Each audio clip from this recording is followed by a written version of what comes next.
All right, good afternoon, everybody. Welcome to the July CPOC meeting. We've got an important agenda today that will cover 4 critical projects that are being carried out by MTA Capital Construction under the leadership of Jano Lieber and his team. 2 of these, East Side Access and Long Island Railroad Expansion Project, or Third Track as it's colloquially known, are well into construction. As you will hear, East Side Access continues to gain momentum and has implemented improved metrics to better monitor project cost and schedule advancement, moving closer to the start of passenger service in 2022. The Long Island Railroad Expansion project is progressing well and clearly demonstrates the advantages of the design-build approach. Innovation is being used across the project, as was shown this weekend as the Urban Avenue grade crossing was eliminated, using new methods under extremely challenging conditions. The other 2 projects that will be covered today are both in early design phases. These are Phase 2 of 2nd Avenue Subway and Penn Station Access projects. Both are advancing with a clear focus on implementing cost containment strategies and utilizing lessons learned from earlier mega projects to achieve cost and schedule reductions. These 4 projects, like 2nd Avenue Phase 1 and the expansion of the 7 line, will change the way New Yorkers travel, create jobs, and bring transit service to new customers throughout our system. Don, are there any public comments? Yes, we have 6 public speakers today. The first is Jason Panero, followed by Matt Camper.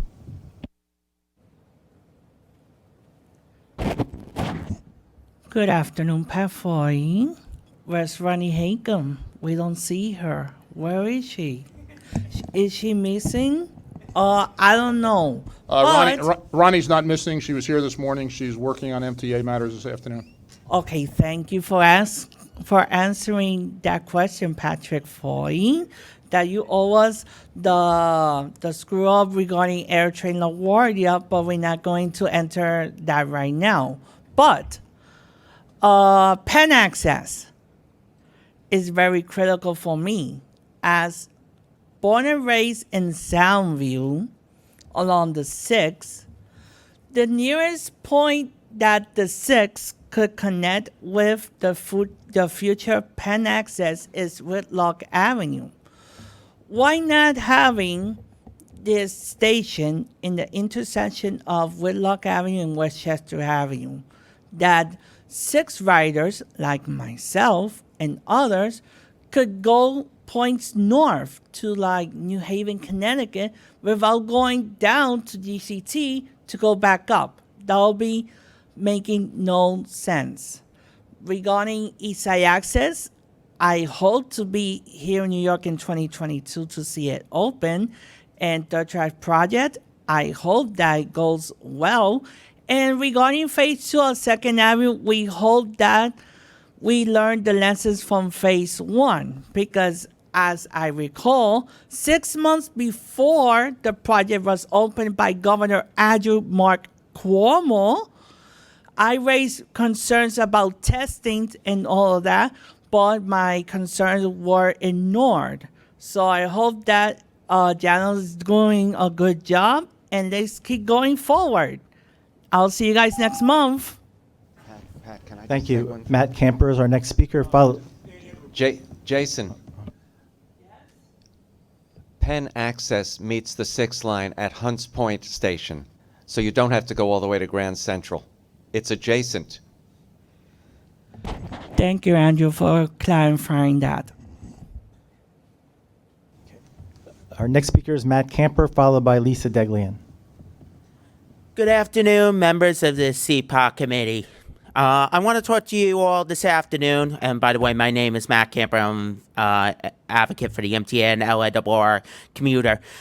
This afternoon, I want to talk to you guys about the Belmont Park new station that will be built in what's technically actually Belrose Terrace.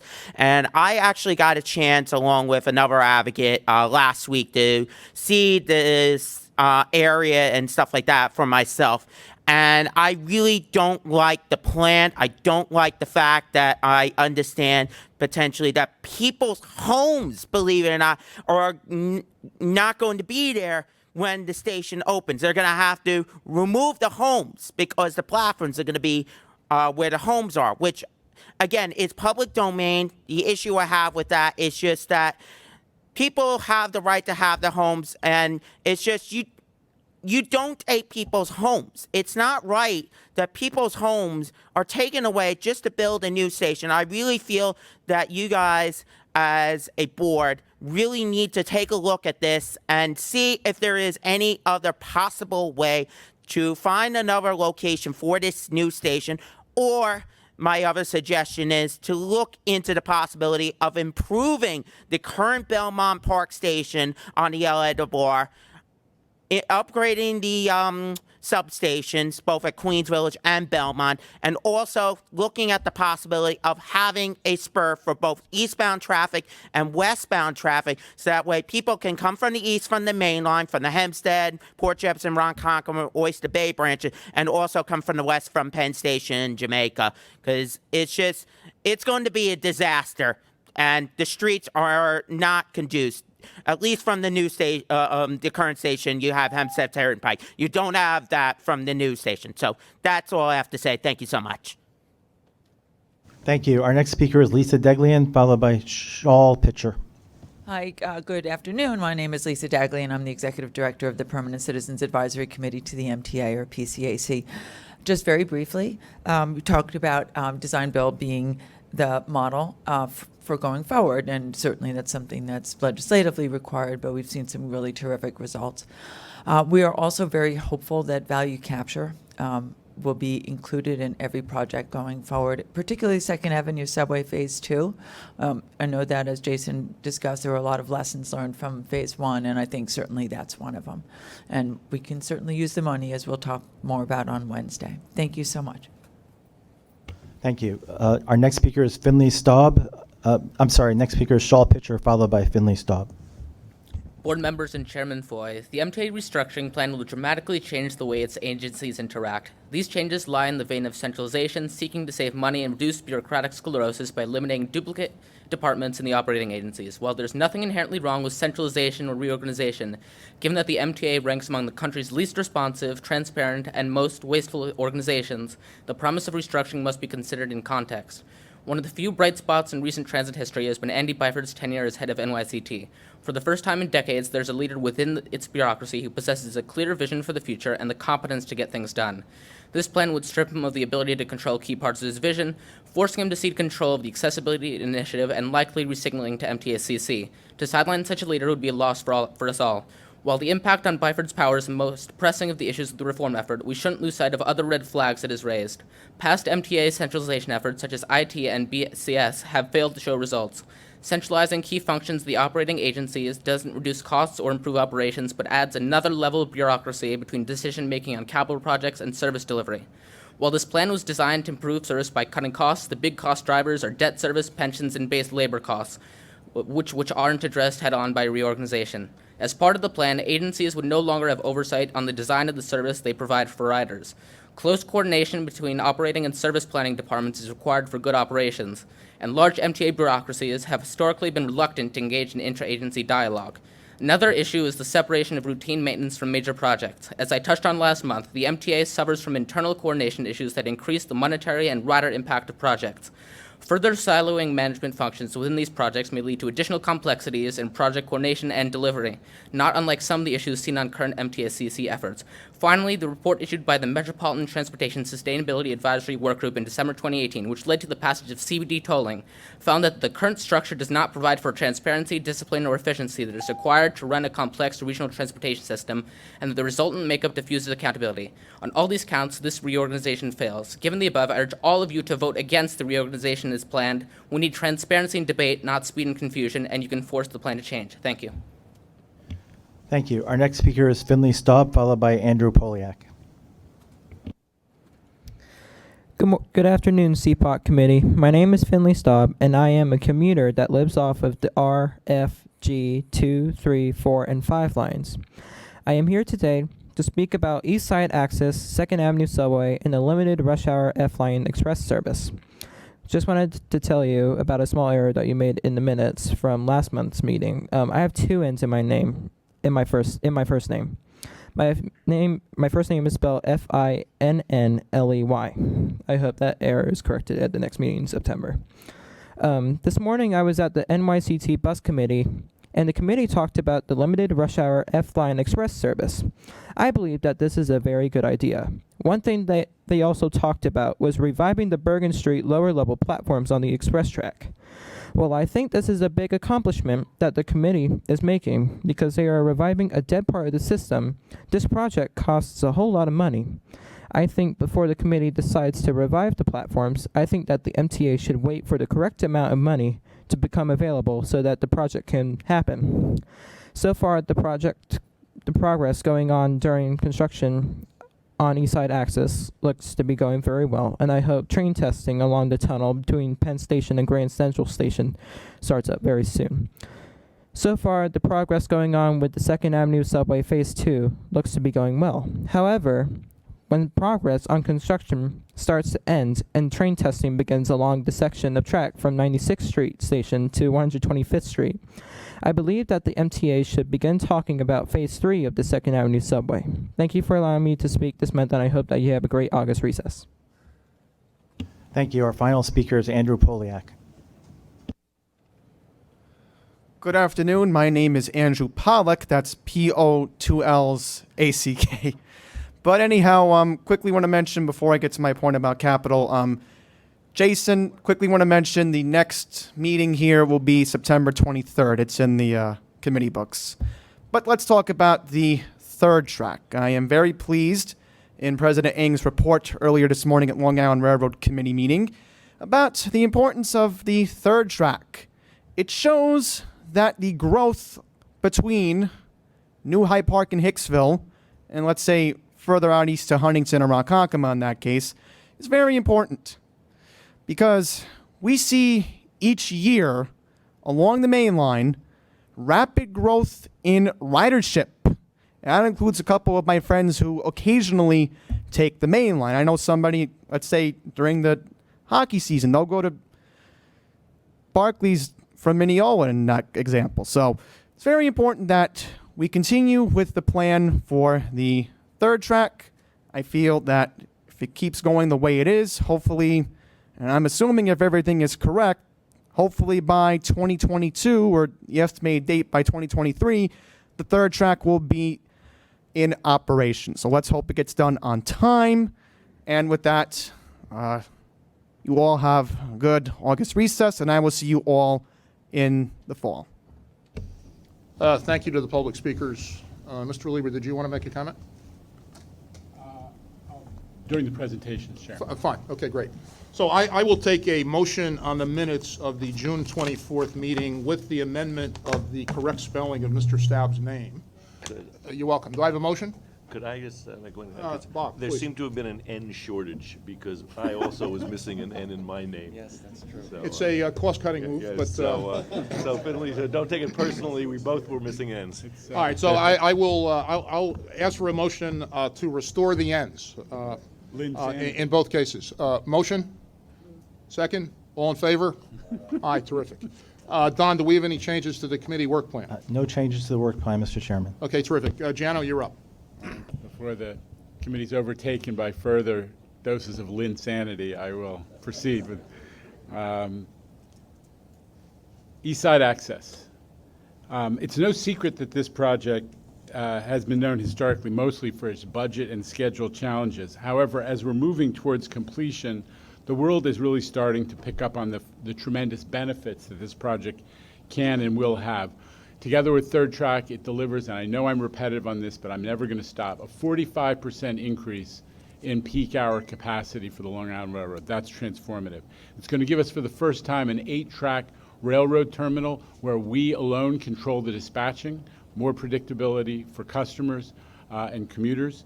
And it's going to give us meaningful reverse commuting to Long Island, which is a huge issue for the business community on Long Island, access to the New York City talent pool. And not least, don't forget, it's what's enabling Penn Station access to take place because it's opening up slots in Penn Station. So meaningful impacts. In April of last year, we recommitted to the 2022 revenue service date and identified a number of very significant changes needed to assure that we would reach that goal. We produced a new detailed 50,000 activity schedule, which is 3 or 4 times as detailed as the prior schedule. That means that you're really capable of monitoring all of the project's risks much more intensively. We committed to eliminating red tape in the form of our change order management process and some of the other things. And we talked about having an intense focus on key risks, special systems testing, 20,000 separate devices in the East Side Access project needed to be tested and integrated, and also another major risk, which is the level of Amtrak support. So I'm pleased to tell you that we have evidence of very significant accomplishments in the red tape reduction area. We've eliminated entirely the backlog of change orders that existed a year ago in 2018, and we've cut the overall volume of change orders in half, and that is because we are now turning around change orders 70% faster than before. So that's a very significant step forward, especially with the detailed schedule that we now operate under. The backlog of submittals that were pending longer 30 days has been virtually eliminated. We've cut it by, I think, 80%, and that's a very important issue because, contractors make submittals, and you need to turn them around so the work can proceed on time. It's really that simple. We also had to redo many of our major contracts. Remember, East Side Access is not design build. It's the anti-design build. It was 50 separate contracts being coordinated to varying degrees of success. So we needed to, in effect, resequence the work. Once we understood how the testing was going to work with those 20,000 separate devices, we need to resequence the work and produce schedules, contractor schedules that were aligned with that work. And we've done that. In May, we've executed contract modifications for the concourse contract, so-called 14B, and the systems contract, CS 179, that changed the schedules, resolved all the claims, and for the first time included commitments that were supported by incentives for timely completion of milestones and penalties. And here's a very short form visual of those milestones. And we're in relatively early days in the 179 milestone process, but it enforces compliance with the 2022 delivery schedule in a way that the prior versions of the schedules, which were uncoordinated and kind of separate, did not. The other thing that's happened is that we turned around so-called Herald interlocking, and I say this for the benefit of the newer members of the board. Herald interlocking is that area of Sunnyside Yards on the other side of the East River tunnels in Queens, where roughly 800 to 900 trains a day pass. It is the busiest passenger railroad intersection in North America. It was a mess a year or two ago when I inherited this job. We were not getting work done. We were having significant problems with Amtrak. Last year was the most productive year by a lot in Herald. We got $225 million worth of construction done. It was all on schedule. We installed 5 CILs. Those are the signal houses. We did 14 track switches, 10 turnouts, yada, yada, yada. It was about 4 times as productive as we've ever been in Herald before. So it was a testament to planning, to a better production from Amtrak, frankly, after we called out their failure in a very public way a year ago. And it was also a testament to the regional outage schedule. This is something that had never happened before, but we now have Amtrak, our team, Long Island Railroad, the other MTA groups, and all of the regional players sitting in one room making a schedule for how outages will be distributed over a 2 to 5 year period. And let me tell you, that it sounds like a self-evident thing. Pat Nowakowski, who used to run the Long Island Railroad, said when we put it in place for, as a result of East Side Access, I don't know how we got by without this. It's made a huge difference, and other areas are now, at the Northeast Corridor Commission, are talking about instituting their own. So the results were, we got 60% of the work done in the midday storage yard. These are going to couple before and after shots I'm going to show you now. with the Arch Street, we needed to do a new track to preserve access to the Arch Street yard, the only way that you can get in and out of Harold Interlocking for service purposes, and we accomplished that. Work included 4,000 linear feet of track, third rail, and 8 switches. And the BC tunnel approach, this is the last tunnel approach that will connect to the tunnel to Grand Central. And the last major contract, that BC tunnel approach contract is ahead of schedule as a result of some of the progress that's been made.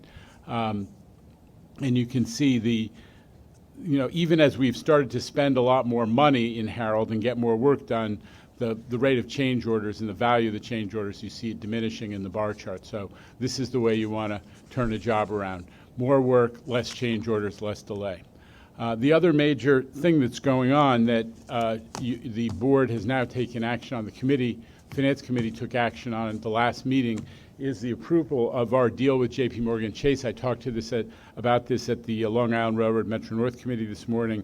I'm not going to go into it except to say that since the issue of J.P. Morgan Chase wanting to build a new huge office tower right over the East Side Access concourse and train shed developed about a year ago, we've been waiting for the moment when we had a clear agreement as to how they would progress the work and not interfere with our schedule. In fact, we've got that agreement, and it guarantees that if ever not only are they paying for everything we're doing to support their work, all the design work, all the construction work, and so on, but they're also guaranteeing our schedule. If, God forbid, anything they were doing were to impact on our schedule, they're obligated to pay for our contractors to accelerate or for their own contractors to accelerate as well. So that's an important milestone. I'm going to hand it over to Rob Troop, the project director, to take you through a few of the construction highlights and also to talk about the IEC milestones as well. Thank you, Jano. So as you can see, there is a significant amount of work that is going on in the project, and we are moving forward in keeping with the 2022 revenue service date. So we are at close to or planned progress on most of our active major contracts. As you can see, we are behind in the traction power, and this is due to delays that we had in early fabrication and also in delivery of the equipment to traction power rooms where there's currently water and we're doing leak mitigation. With all the risk mitigation measures and contracts incentives, the actual spending has to meet or exceed the current plan if we want to maintain our 10 months of schedule. The April 2019 financials showed significant progress, but we fell short again in May, and we need to get back on track for the remainder of the project. We will keep pushing our contractors to meet their new agreed upon milestones through the use of, as Jano had pointed out, the incentives and also the disincentives. A third-party forecast has increased due to CS 179 and the CM 14B contracts mods that we had executed in May. We also need to maintain a healthy cost and schedule contingency as we move to the end of the project. As of May, we have $602 million, which is 33% of the remaining work. And the schedule contingency continues to remain at 10 months. Here's a quick look at the list of work that we expect to complete in the next 3 months.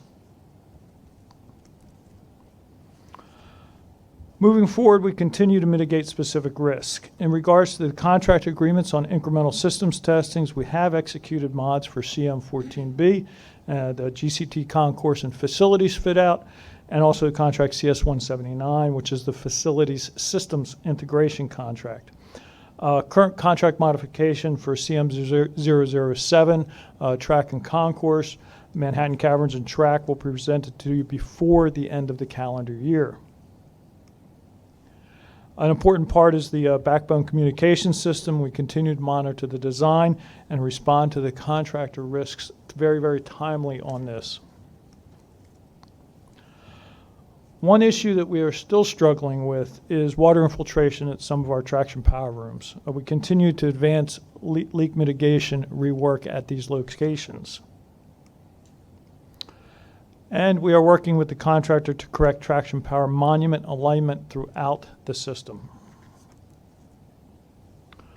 And as Jano had pointed out, Amtrak has been providing support close to the promised levels. And preparing for the start of revenue operations, Long Island Railroad is filling positions for the takeover team. Long Island Railroad created an interim analytic schedule to assist with operational readiness planning and to verify the staffing levels, develop the service plans, and fleet requirement assumptions. It has started the process of writing a scope to contract out facilities management services. This is an interagency working group composed of Long Island Railroad, Metro North, and MTA CC staff. And one of the things that we're also doing is a joint signage initiative in Grand Central Terminal. The scope of work will include the feasibility proof of concept. We will have peer recommendations moving forward, cost estimating, and assessing the expansion within GCTESA. Metro North and Long Island Railroad have agreed in principle to a funding agreement, and we need to memorialize that in an MOU. And Jano mentioned 270 Park. Thank you. Why don't we hear from the IEC and then we'll take your questions. Thank you, Mr. Chairman. Good afternoon, CPOC Board. The IEC report on Eastside begins on page 37 of your CPOC books. As stated in the cover of our report, the IEC would like to acknowledge the project team's efforts in improving management and the execution of the work, which has created a good deal of momentum in moving this project forward.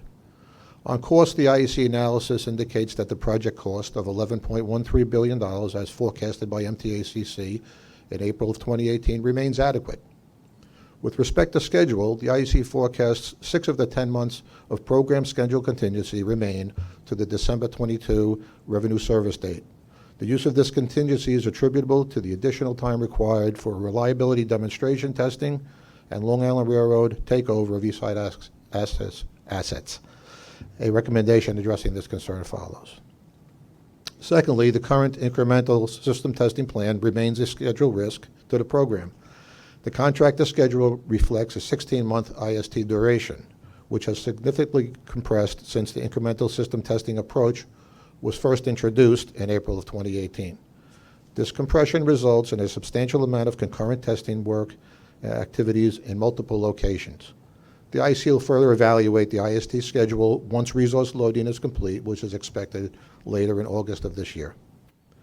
For our recommendations, as it drives other important readiness decisions, the IEC recommends that Long Island Railroad and Eastside Access finalize the required duration for Long Island Railroad takeover of Eastside and further develop the existing takeover plan to capture the agreed-upon tasks and criteria. Second, the project team believes that we can strengthen key performance indicators further to measure, monitor, and report on progress of installation and testing of critical systems against plan, including those indicators for facility power, traction and third rail, traction power, signal, and communications. And this concludes our comments. Questions? Rob, tell me a bit more about this MOU you have to put together between Metro North and Long Island Railroad. What is it? How much time are you spending doing that? What is the bottleneck to get it done? I don't think there's really a bottleneck to get it done. We had requested a certain amount of funding for the joint signage approaches in the in Grand Central Terminal, and it's just a matter of identifying the funding source and getting the MOUs. I think everybody's cooperating. I don't think there's any specific issue there. We're moving forward with the designs on that. Again, it's just a matter of getting the funding in play.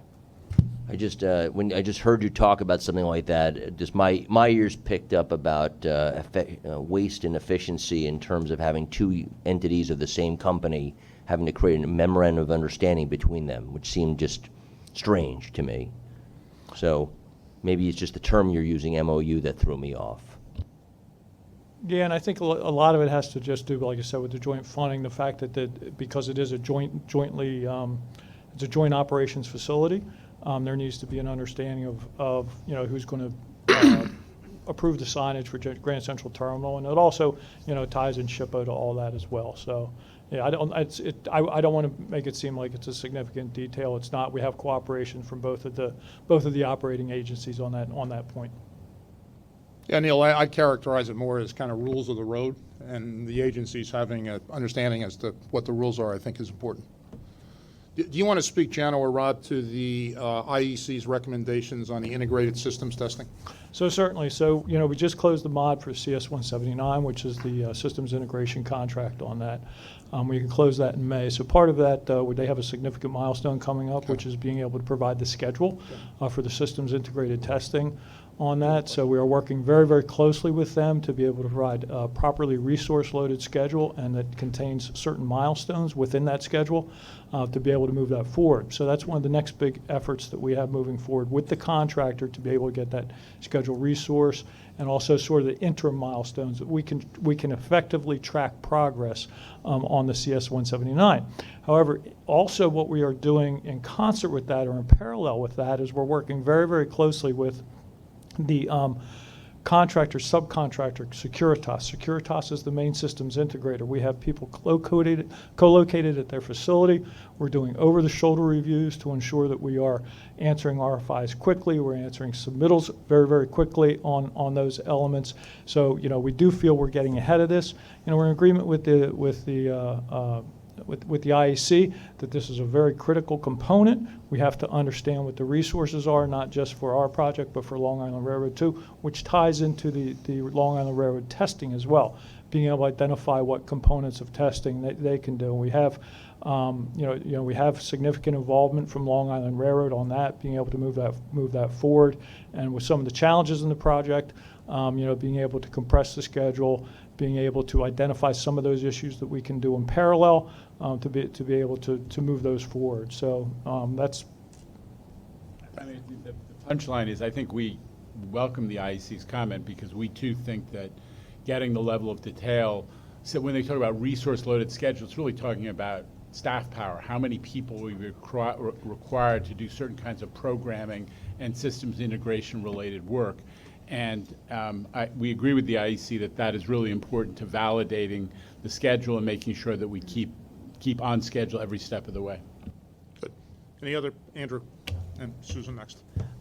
Jano, you mentioned that you're getting cooperation from Amtrak on access at Harold, and is Amtrak contributing to any of the cost of upgrading of Harold as their trains use it as well? No. Right to the point. Susan? Well, the last comment notwithstanding, this is one of the more optimistic reports I've heard over the years, and I think a lot of it's due to the kind of collaboration that you seem to have managed to achieve with your SI, with Long Island Railroad, with Metro North, with Amtrak, and this is kind of a keystone for us, because we really are bringing a number of different agencies, not only within MTA, but regionally together. And its success is going to set a standard. So I'm certainly hopeful that we're going to make it. Amen. Anybody else? Good. Mark Roche. I'm okay. Elena will get that. Thank you. I think Jano has already mentioned the 45% increase that this third track provides in this 10 miles. But for those of you who are maybe new to the board, if I could go into a little detail.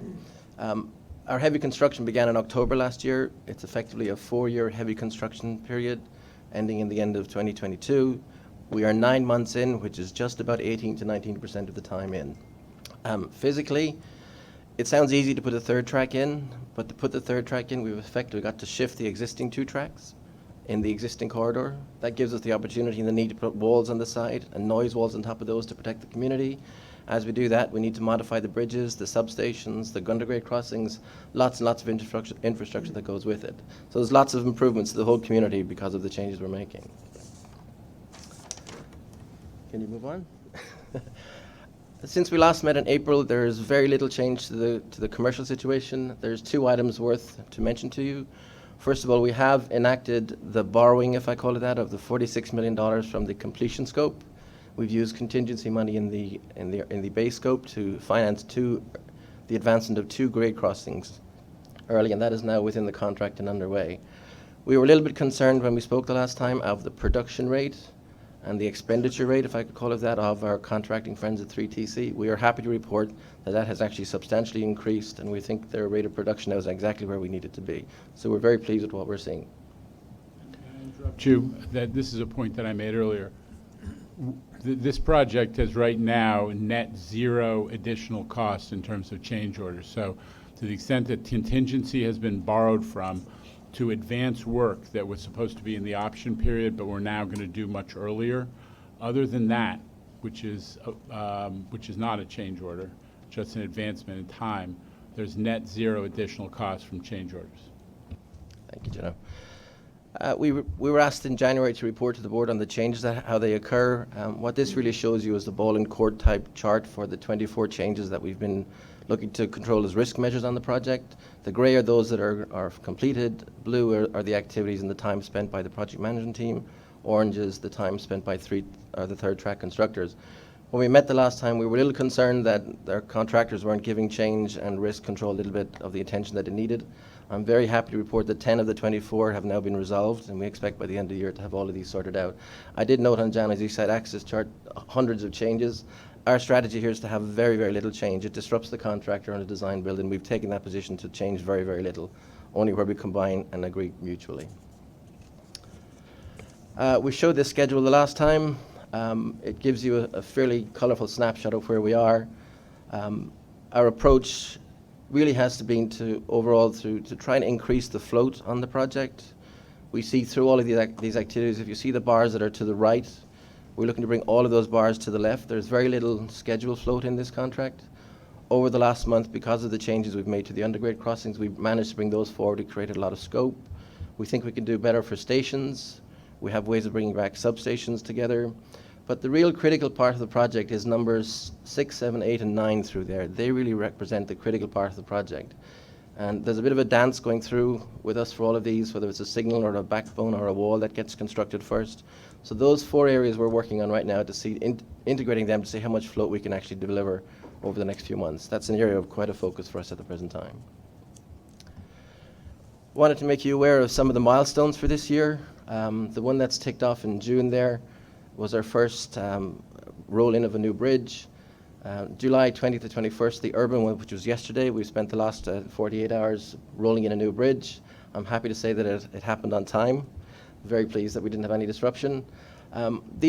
We have 3 more double track outages, weekend outages going forward for the rest of this year. 2 things that you should be aware of on road closures. We closed Urban Avenue on March 9th of this year. We committed to the community that it would only be closed for 6 months.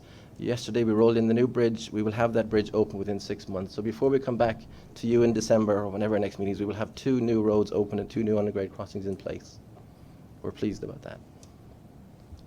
Elena, we have a little bit of a video, hope it works. This is the roll-in of the Cherry Lane Bridge. I have to admit that we didn't get this perfect. What we didn't get, we didn't quite have enough time to get the train speeds back up to 80 miles an hour before we reopened the track. We only got to 30 miles an hour. Since then, we have instituted a number of procedures to make sure that we get to the 80 miles an hour as quickly as we can and on the Monday morning. We had to spend the Monday afternoon after this, just modifying the track one more time to make sure that we got to the 80 miles an hour. I think that caused a little bit of delay, and I'd like to admit it in the rush hour that happened in the mornings on that Monday. Okay. Go ahead. On the chart before your video, there was a mention of outage Queens to Nassau, up to 4 double track outages. Do you have a time frame for those? We're thinking that we may not need them. There are maintenance work that Long Island Railroad thought we could do, but we're beginning to see that we can integrate it with some of the changes that our plans that we already have underway. So Wonderful. More to come. Okay. Yesterday we got to 80 miles an hour, no problem. Okay. So just a couple of progress photos. This was Urban Avenue in March. Here it is today. Hopefully, if this works. So that was our push as of yesterday. I will highlight those blue tubes at the bottom. These were essentially jacks that pushed the bridge over, I think it was 10 feet an hour we achieved. It's the first time this has ever been done in the United States that you've jacked an underbridge. It's essentially we've jacked a tunnel into place in 48 hours. It's a hell of an achievement. Please. So this is Covert back in April. This is Covert today. We will be in there on the weekend of August 24th to push in a new tunnel in that position. That's on track. We will open the road again by October. This is Cherry Lane. back in April, and here it is today, almost finished. We have 2 of our 8 bridges complete at this stage, and we're right on target. Keep going.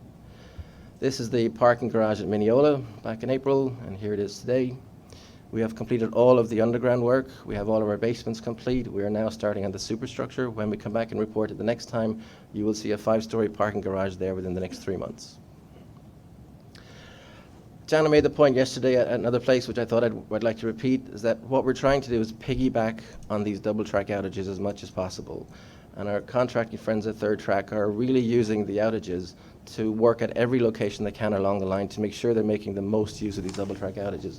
These are 2 issues, or 2 activities that happened this weekend while we were pushing in the tunnel. We lifted off one of the bridges off Carl Place Station, and we put in the new foundations for Maryland. There's some very clever folks out there wanting to maximize all the time we get on the line, and we're quite proud of what they're doing. And again, I think I mentioned it, this is one of the benefits of the design build, which is both of these stations were expected to be out of service during substantial periods. The contractor figured out how to do them sequentially, demolishing half the platform on each side at a time, maintaining service. You could maintain a 6-car service at those stations. So it's a benefit of design build. We have one more photograph coming up. This is an unglamorous photograph, but I put it in for a reason to highlight that Nassau 1 is something you're probably going to hear a lot about from me the next time round. By December, when we come back again, this is at where interlocking N1 is. Getting that interlocking in place by December is our critical path, so we'll report again on this in December. Finally, just a little bit on risk. We've spoken about some of these things the last time. One I'd like to focus on is the last one, just systems integration. We're seeing that design build is breaking up a lot of the responsibilities for integration within the design build team. We think that might be a problem. We see that there are gaps coming out when all of these sub-consultants to the design builder are way down the chain. We are working to bring them back up the chain to actually work at the most senior level, such that things are happening simply and in a way that we all understand. So we're working on a new way of working on systems integration, and I think, similar to what Rob was saying, that we think that's clearly a focus that we need to give more and more attention to over the next 6 months. That's something new that we haven't spoken about before, and it's an area, again, of focus. And I think that's my report. So Mark, one question. A lot of work has gone into anticipating and handling community concerns. Can you just talk about the status of that, please, before we move to the IEC? Sure. We completed our 2nd survey of the community for the 1st quarter of this year about a month ago. The results of that was the community indicated some poor performance of Third Track constructors, particularly in parking of their working force. As a result of that, we have reduced their bonus payment from $250 to around $160 for the first 3 months. That has shocked the community, and it has shocked the design builder. They were not expecting us to do that. And it's given the community confidence that we will punish the design builder when it is necessary. To my surprise, the day we wrote that letter, the most senior folks at the Third Track constructor sent that letter to every one of his employees and said, "You cost me $90,000. That little amount of money caused a huge ripple effect through the whole system. There's much better performance in the next 3 months. I think in response to the chairman's question, Mark, I think that is one data point on the fact that this project has been extremely aggressive in community outreach. Hundreds and hundreds of meetings. There's a monthly meeting with all the mayors. There's regular monthly meetings with all the fire companies, all the school districts, and so on, and a lot of community outreach, all purposed at having a project which has no surprises. And then when we actually do a hell of a lot of work in a community, we go in and establish relationships with ambassadors, literally on a block by block basis, so people have someone to call. And that has, notwithstanding some of these, the issues about parking, overall has won us, I think, pretty high marks from the local community. Kevin is nodding. I think it's sort of generally known there's been a lot of outreach. And Jano, report cards community by community. Yes. On community concerns. Yes, and there's everybody who lives on the right of way gets, as Mark said, an opportunity to grade the contractor on some, every 3 months? Yeah. IEC. Good afternoon, Mr. Chairman, members of the board. The IEC report on the Long Island Railroad expansion project begins on page 56 of your CPOC books. The IC budget review shows that during the past quarter, productivity has improved significantly as measured by the contractor's average monthly burn rate, which has increased from $24.5 million to $46 million. This level of productivity needs to be sustained to meet the project's completion date. The overall project budget has not changed, and the percent complete to date compares favorably to the total expenditures and remaining contingency. The IC's schedule review verifies that the project remains on schedule with the longest path running through the design, procurement, and installation of NASA 1 and NASA 3 interlocking signal systems. Top project risks are as follows: design, procurement, and delivery of long lead items such as signal, equipment, substation, track, and precast concrete, and temporary and permanent utility relocations, specifically at NASA 1 and Mineola. In the opinion of the IEC, based on field observations, schedule, and risk reviews, the agency is taking appropriate steps to mitigate risks associated with achieving the remaining 2019 key milestones. And last but not least, we'd like to congratulate the project on the very technically challenging work during the last double track outage yesterday and the day before. This concludes my presentation. If you have any questions, I'll answer. Great, thank you. Questions, comments from my colleagues? Good, thank you. Tim, Second Avenue Subway Phase 2. Thank you. Good afternoon. So scope of Second Avenue Subway Phase 2. Phase 2 will extend service, or Q service, north from 96th Street to 125th Street. Creates 3 new stations. 2 of those stations are on Second Avenue at 106th and 116th Street, and a new station on 125th Street between Lexington and Park Avenues. The station at 125th Street will have a direct passenger connection to the lower level of the Lexington line, and it'll have an entrance near the Metro North Viaduct at Park Avenue.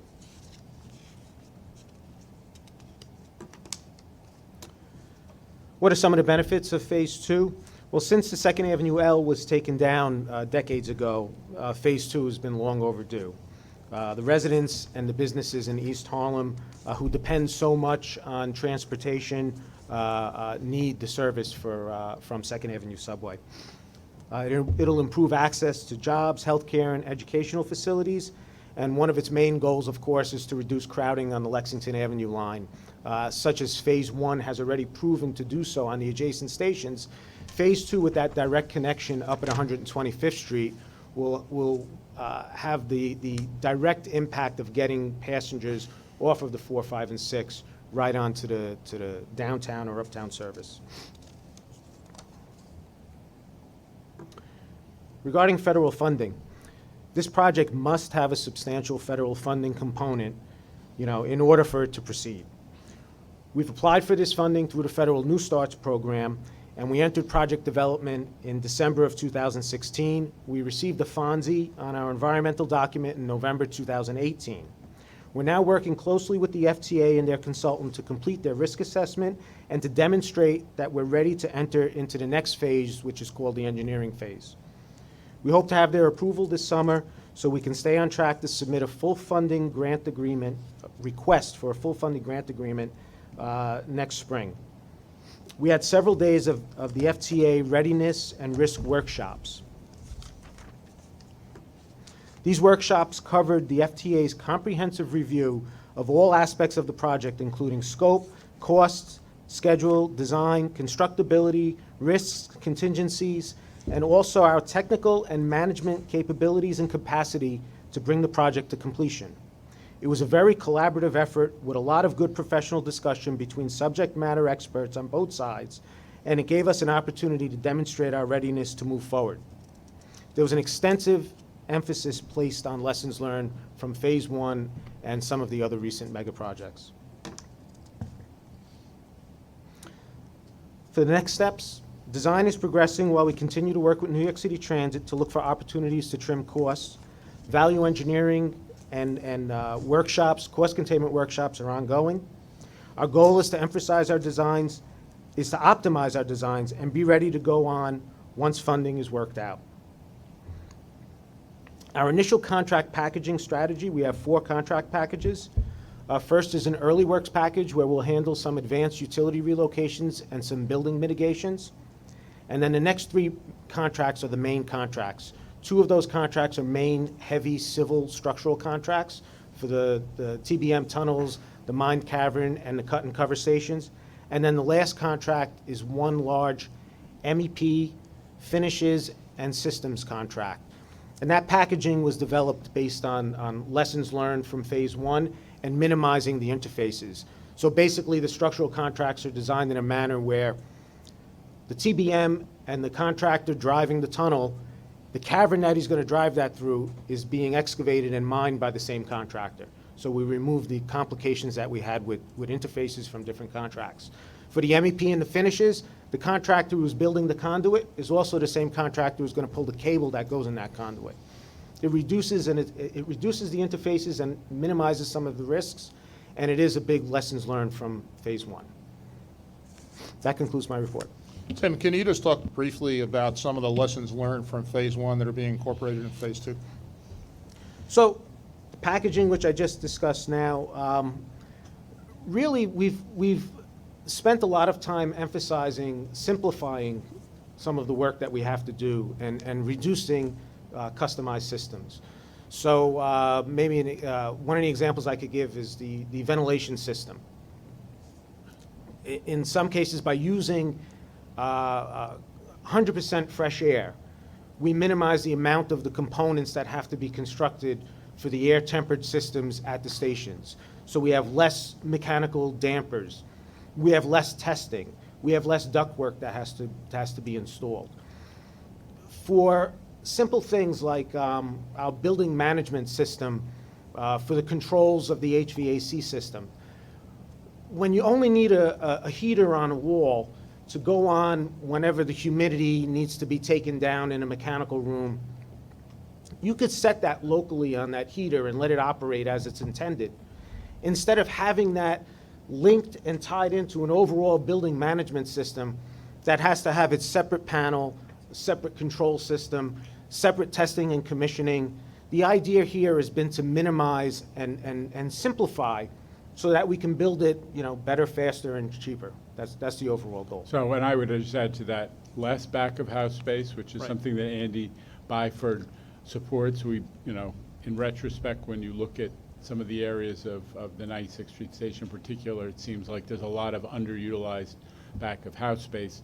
We're looking at the ancillary buildings. It's a good thing to try to figure out how to do less excavation, create less space underground, because it's expensive, and push it into the ancillary buildings. Or ideally, if it's just generic office space, let's rent space in the neighborhood. We have, there's several major developments on 125th Street, which we are getting entrances out of.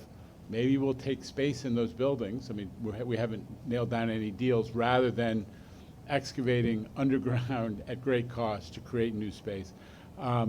And the other thing is that where we are building ancillary buildings, Andrew, you and I have talked about this, we've got to make them, instead of these blank wall buildings that feel like the old-fashioned telephone building, do something that at least has retail in the base, that doesn't diminish the streetscape. We're trying to improve these neighborhoods, and I think we figured out how to do it. We work with city planning so that where there are entrances or ancillaries, we have a slightly higher height restriction, so you can hopefully do something commercial there alongside the back-of-house mechanical space. Yeah, do you want to talk about value capture here? Yeah, I mean, we'll talk about it in a moment, but I think that earlier there was a question raised about value capture. I think it was by Lisa Daglian of the PCAC, and the answer is, yeah, we have a value capture law on the books now, which is consensual. The city has to agree. We think this is, Second Avenue Phase 2 and Penn Access are the best opportunities to see if that approach can work. The city had, when the state proposed as of right value capture, the city had reservations. That was a year or two ago. If we're going to do consensual value capture, these are the projects that have to do it. So I've started that discussion with the city, and hopefully it will be productive.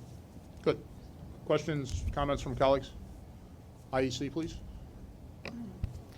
Good afternoon, Mr. Chairman and members of the committee. The project team for Second Avenue Phase 2 recently completed their risk and readiness workshop with the FTA.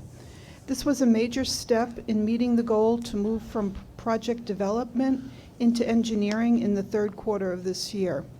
The IEC attended the FTA risk review sessions and observed the project team was well prepared with specific mitigation plans for each major risk based on their recent and relevant experiences completing Phase 1. And that concludes my response. Thank you. Good. Eve, please. Good afternoon. So this afternoon I'm here to tell you about the Penn Station Access Project, which of course is going to bring Metro North into Penn Station.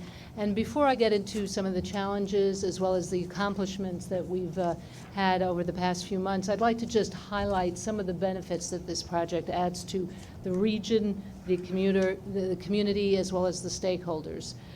This project, of course, will open up travel along the Metro North corridor, which will be part of the Northeast corridor. So there'll be linkages that people from the East Bronx can now have all the way up to New Haven and down into Penn Station. There'll be substantial travel reduction times as people go to the west side. We will open up intra-Bronx travel as well as transportation up to Westchester. We're also finding that this service will have considerable benefits to people who are interested in reverse commute, that being traveling up to Westchester in Connecticut. The expanded service will also enhance the operational flexibility of Metro North, and it will also add to the resiliency of the MTA system. Amtrak and CSX will see upgrades to power, communications, and signal systems. And of course, the project will stimulate economic development for the East Bronx, and it's going to open up new opportunities for jobs and trades all along the Northeast corridor. So just as a refresher, I think some of you are familiar with this project, but if we take a look at this map, it gives us the project elements and also speaks to the complexity of the project. In the green, you see the 4 new stations. That's Co-op City, Morris Park, which of course is a major hospital complex, Parkchester Van Nest, and Hunts Point. So all these new stations will need to be linked with new rail. So in red, you see 6 miles of new track that will be part of the project. In order to facilitate the necessary crossovers, we'll have interlockings. We will be reconstructing 1 interlocking and adding 3 new interlockings. There'll also be civil work associated with this. Drainage will be improved and some bridge work will be done in order to facilitate the new tracks. Last but not least, there's substantial power upgrades. We will be modernizing the power and communication infrastructures.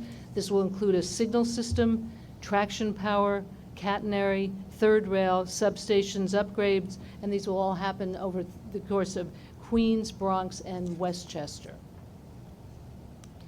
So just if we can talk you through some of the highlights since we've last met. Since our last presentation, we got the notice to proceed for HNTB, so we've commenced the preliminary design. And what you see here is our survey work. What you're looking at that vehicle along the track is a LiDAR inspection unit. This is how they've been collecting data. We've already surveyed over 30 linear miles of track. This information then is translated into this colorful image you see. The different colors indicate the different elevations. This is extremely accurate data, and it's going to be used as we move forward with the project. In particular, it's going to be integrated into the BIM systems, the BIM building information modeling. And last but not least, we've also submitted the preliminary draft of the environmental assessment to the FTA. So like all projects, particularly one with this size and complexity, we have a number of challenges. We just want to talk to you a little bit about some of the challenges as well as the mitigation approaches that we're undertaking. So this project is complex. We're acting on an active Amtrak right-of-way. This is a high-speed right-of-way, and so we need strong stakeholder cooperation. One of the ways we're doing this is we're working with an integrated project team approach. We are funding dedicated Amtrak employees to this project specifically. And we're also co-locating with HNTB. We have our Metro North colleagues with us, and we will have Amtrak as they come on board, and this will effectively utilize an integrated approach. Right now, we're at a very good point in that we've had a lot of work and cooperation to get us towards the finalization of the design phase agreement. We've brought that up in previous CPOC meetings. The content for the design phase agreement has been finalized, and we expect sign-off in the next few weeks. With this agreement in place, we'll be able to further advance the preliminary design, and we'll also be able to advance soil investigation work. Another challenge has to do with the fact that we're going to be bidding in a busy construction market. And we want to get the best results, and so we're looking for robust competition for this important and very impactful project. Over the course of the fall, we will be engaging in contractor outreach meetings. We're also going to be developing job training programs so people in the Bronx are aware of what is coming, what opportunities are coming. Another challenge has to do with Amtrak support during the construction. Amtrak is key to the success of this project. We will be developing and funding an Amtrak force account program so that we will have forces that are ready when we go into construction. We are also coordinating with the Amtrak regional construction schedule so that we can coordinate outages and make sure that we have necessary forces available. A fourth challenge that we're encountering has to do with the track alignment. That's one of our next big milestones, is to get concurrence on the best track alignment. We've been working with key stakeholders so that we have an alignment that satisfies all rail operations and optimizes the use of the Hellgate line. We are working closely with Amtrak, with CSX, Metro North, and Long Island Railroad to reach a consensus on the best optimal alignment. And as we advance preliminary engineering, we'll be engaging in and drilling down on value engineering to economize and contain costs as we move into the next capital funding plan. The next 6 months will be busy months for us. We have a lot of activities. As we mentioned, the track alignment is key. We will be conducting workshops with the key stakeholders so that we can reach agreement this fall and move preliminary engineering ahead. We will be conducting contractor outreach and issuing a request for qualifications to a design builder. We'll also be developing plans for long lead and early works package in order to drive the schedule. We will also continue to update you, so please, if you have any questions, let us know. So I want to just inject, in the spirit of Mark's comments, we got to always be truth-telling in this forum. I mean, I am concerned that, unlike on third track where we have, it's the Long Island Railroad, and we have a very solid agreement vis-a-vis outages, how many outages. We don't have that agreement with Amtrak, and we have not nailed down how frequently and what types of outages we will get from Amtrak yet. That will be part of the regional schedule, but they haven't agreed to negotiate that yet. So I consider that an issue of real concern. And the other is... And they've been an unreliable partner. And they have, and frankly, they won't commit as part of their position is it's Amtrak's world, so, we have to accept their terms. So they won't commit to providing the force account resources. Now, I'm not saying they won't do it. We certainly have seen that they're capable of doing it when we, maybe up the heat level in some cases, like on East Side Access. But we have to nail that down in order to have a higher level of confidence that once we start this project, it will be able to complete on time. And, Jano? Yeah. Have they agreed to sharing the costs of the Pelham Bridge? Well, you know what, Andrew, I think that as part of the strategy of moving forward, they were insisting that we commit to fund partially the Pelham Bay Bridge based on a certain kind of calculus. We said no, and we said no, and we agreed in effect to put that issue off, not to make the rebuilding of the Pelham Bay Bridge, which is not on the same schedule as this project, a precondition for this. So that was something that I think is good, that we have not made a commitment that we're going to fund half or a quarter or whatever of that. But the big issue is we need their cooperation to get work done on their right-of-way, and we still have significant open questions on that front. I would say that the design phase agreement, which Eve alluded to, has basically been resolved. But, you know, there's still a lot of things in there, like the lack of commitment on resources, the schedule commitments being pretty weak, that I am concerned about. Any other questions before we turn to the IEC? Good. Okay. The project team is fully engaged with preliminary design, and the commitments are progressing on plan. Negotiating the design phase agreement with Amtrak did delay a desired early start of subsurface investigations. These investigations are required for the geotech reports that will be made available to the design build teams next year, but it's not impacting the current project progress on preliminary design. The above-ground surveys on the right-of-way required for base mapping are being completed on schedule. The next few months, however, are crucial to keeping this project on track. A major milestone that must be met prior to our next report to this committee in December is obtaining stakeholder concurrence on a track alignment plan. All subsequent design work, including finalizing the budget, schedule, and risk register, will be based on this alignment plan going forward. And that concludes my remarks. Thank you. Any other questions on Penn Station access? Then, Don, do you want to update the committee and the public on capital program status, please? Sure. The commitments and completions report begins on page 75. In 2019, the agencies plan on committing a total of $5.6 billion, including 37 major commitments that we're tracking throughout the year. 4 commitments were made in June. Through June, agencies committed about $1.4 billion versus a $2.4 billion year-to-date goal. On the completion side, agencies plan to complete a total of $3.4 billion, including 24 major completions that we're tracking. Through June, agencies have completed $1.6 billion versus a $1.9 billion year-to-date goal. And that concludes my report. Thank you. Any questions? So I'm going to take a motion to move into executive session in accordance with New York Public Officers Law, Section 105(1)A, related to matters which will imperil public safety if disclosed. I do not anticipate that any action will be taken in this executive session. We will come out and briefly report. A motion? Second? All in favor? Okay, let's go into executive session.